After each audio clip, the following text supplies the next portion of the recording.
Breaking news, President Trump is on the way to the hospital right now. Local COVID numbers place Norman in the moderate risk category once again.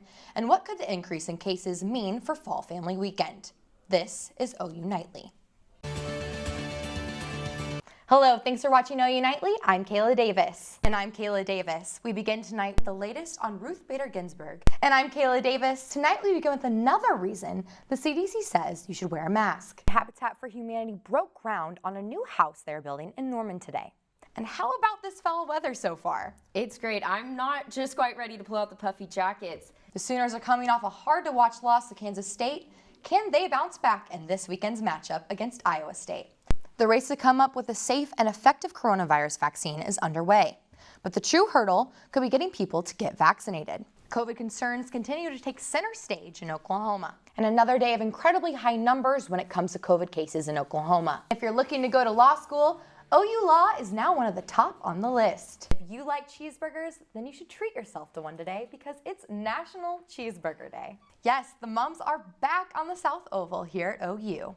Okay, now Chloe, do you put your Christmas tree up before or after Thanksgiving? Just in time for Halloween, there was a creepy crawler in Shanghai, and this one has more than 8 legs. In true 2020 pandemic fashion, Ruby Grant Park held its ribbon-cutting ceremony virtually on December 4th. With many activities moved online, there's still a few things in Norman that have remained the same. Enjoying socially distant time outside, and on our walks or our drives, enjoying the public art. Public art is fulfilling such a need right now for people, individually and collectively. Something has to bring us together too. And the love of art can do that, and I think that that's what public art does. From environmental awareness to preserving Oklahoma's unique history, public art plays a large role in the community. I think Norman is very unique with how we support the arts. I hope that never changes. And again, it adds to the kind of the funkiness of who we are as a college town. For reasons like these and many more, the Norman Arts Council chose this sculpture to be at the opening of Ruby Grant Park. The artist watched closely as large machinery and multiple workers installed her sculpture. She was chosen as a finalist for the project out of 61 global submissions. And I think it helps, at least my vision of what public art is, it helps to kind of lighten and enliven and just give people a different perspective. The addition of the new artwork is part of the Norman Forward project. When we're going to have a new building, a new park, and it's a capital improvement project, then a percent of that building cost goes to an art component. Not even COVID-19 can stop people of Norman from appreciating the new park or its artful environment. Kayla Davis, OU Nightly. Social media won't let you forget about this upcoming election. Apps like Facebook, Twitter, or Snapchat display banners across the top of their feeds, pushing users to register to vote.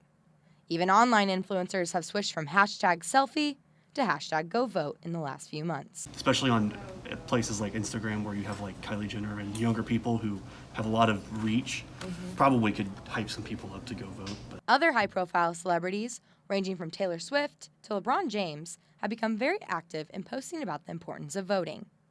Will these online reminders have an impact on younger generations, though? Because popular opinion says young people never vote.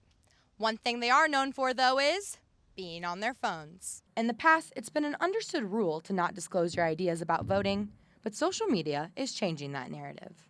What Facebook, Twitter, all these things would do when your peers are promoting this idea of I'm registering to vote, or I'm going to be out here trying to help people register to vote, it makes this act really visible. And then because of that, it means that you might be more encouraged to do it as well. Voting may have become the topic of many people's status updates, but the online trend has yet to be enough to change the outcome of the polls. Same thing where we saw kind of a few years ago with Taylor Swift when she made a public announcement about a candidate, and that really drove a lot of voter registration from like what we can tell. But there's no way to tell did people actually go out and decide to vote because of Taylor Swift or some other person.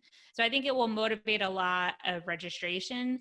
I don't think it'll necessarily turn into a lot of votes. The University of Oklahoma is granting students a day off in order to get to the polls.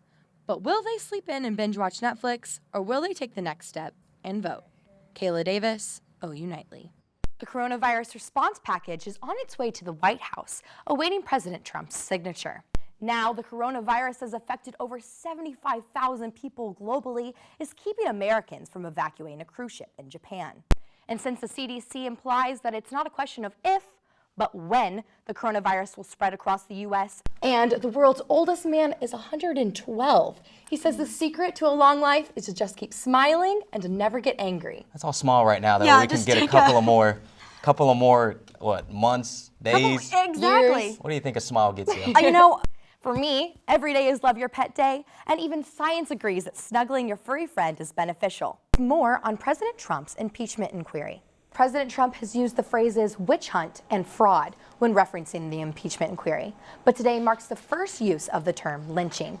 And today is Election Day for Mississippi, Kentucky, and Virginia. The House Judiciary Committee scheduled its first impeachment hearing for next Wednesday. Dallas police officer convicted of shooting her neighbor in his own apartment was shot and killed on Friday. And we now know this is the result of a drug deal gone wrong. Legendary political journalist Cokie Roberts passed away today. I'm Kayla Davis. Be sure to watch OU Nightly weekdays at 4:30. Good night.